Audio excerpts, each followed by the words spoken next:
Tarmoqlarda ijtimoiy tarmoqlarda keng tarqalgan mavzu Uch oy atlas yoshi Quyoshdan ham katta deb taxmin qilinayotgan bu fazoviy jism aslida nima? O'zga sayyoraliklar kemasimi yoki katta asteroid? Haqiqatga eng yaqin javob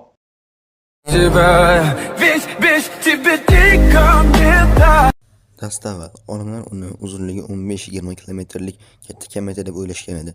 Ammo Hubble teleskopidan olingan so'nggi suratlarga ko'ra, uning uzunligi 440 metr va 5-6 kilometr oralig'ida ekanligi ma'lum bo'ldi. Va gap shundaki, u quyosh sistemamizga kirib kelgani tezligi 61 kilometr taqsim sekund edi, ammo quyoshga yaqinlashib tezligini deyarli 70 kilometr taqsim sekundgacha yetkazdi. Qanday qilib deysizmi? U quyoshga yaqinlashgan vaqtda undagi muzlab yotgan gazlar bug'lanib, yoqilg'i sifatida xizmat qilgan va massasi biroz yengillagani uchun ham tezligi ortgan.